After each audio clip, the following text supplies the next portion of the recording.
Manchester United पे पिछले हफ्ते लिवरपूल वाले मैच से पहले ओल्ड ट्रैफर्ड पे जो हुआ, ठीक है, ओले ने भी अगले दिन बोला कि फैंस को पूरा हक है एक्सप्रेस करने का, बात करने का, बताने का, गुस्सा होने का, right? Football exist only for fans. लेकिन जब आप किसी को मारपीट कर रहे हो, जब आप किसी पुलिस वाले को हर्ट कर रहे हो, then it crosses a line, then it's a crime, right? Correct. Jamie Carragher और गैरी नेविल भाई, उन्होंने लोगों को और इस बात को बिल्कुल एड्रेस ही नहीं किया। वो पूरे टाइम सिर्फ लोगों को जस्टिफाई करते रहे इस पूरा हफ्ते, और उस दिन तो ओल्ड ट्रैफर्ड पे ही थे। All they were doing was justifying कि नहीं, गुस्सा ठीक है। अरे गुस्सा ठीक है ना, पर कैसे दंगे कर दोगे तो फिर तो यार आप उस कैटेगरी में आ गए ना। क्रिमिनल्स की बहुत सारी कैटेगरीज होती है। अगर एक ग्रुप दंगा कर रहा है तो आप तो फिर then you are not a fan, then you are not doing anything out of love. वो भी है, तो लाइन तो क्रॉस होती है यार बार बार। लेकिन थोड़ा अजीबो गरीब हो रहा है पूरा। यही वो यूरोपियन सुपर लीग वाला जो डिस्कशन था, उसमें भी इन्होंने यही किया। The protest that has happened at Old Trafford, it's not just because of the Super League. It has been boiling up for the past 15 years. And a lot of people don't know the history and background of this. It's because United till 2004 were a debt-free club, right? Glazers came in, they took a loan from the bank and they bought United, and they put the loan under the name of Manchester United. Now United has a 600 million debt since that time, and they haven't repaid that debt. That's the problem. It's fixed. They're just paying the interest and it's fixed. 600 million hasn't gone down in the past 15 years. Besides that, they have taken out $2 billion as revenue to put it into their own pockets, right? That's the whole situation. That is why United fans are so frustrated. And I get the protesting that, you know, some people got hurt and that shouldn't have happened. Of course, that, you know, you shouldn't do things out of the legal criteria of it.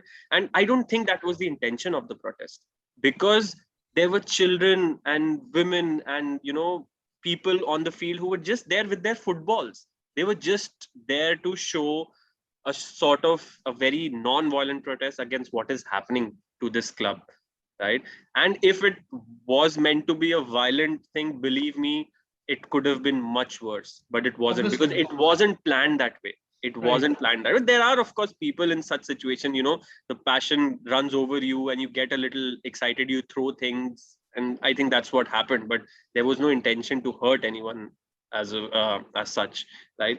So that is what, and you're right. I mean, a lot of people are focusing on that violence part. They are not focusing on what it means. You know, a lot of people don't realize the protest is not meant to be a convenient thing for anyone. Right. It is especially not meant right to be now, yeah, COVID ke time pe, matlab. Yeah, exactly. It's not meant to be a convenient thing. Of course, it will be an inconvenience. It is an inconvenience for the owner, especially. And I just read this before coming on to this call with you. United have lost a sponsorship deal that they were due to sign with a very big company. They didn't reveal the name. It was worth 200 million for the next 10 years, right? So they have lost it because they now know the so-called organization who was going to give 200 million to United. They said, if the fans continue the protest, we will lose money because of the revenues. They will not buy stuff and etc. etc. And they've lost the deal. So that is exactly the point of the protest, that you are not managing it well. You've got to go. Otherwise, we will not indulge in any of your revenue things. We will not buy your stuff, etc. etc. Right? Yeah. Owners, if you don't understand the game, if you don't understand the emotion, why even?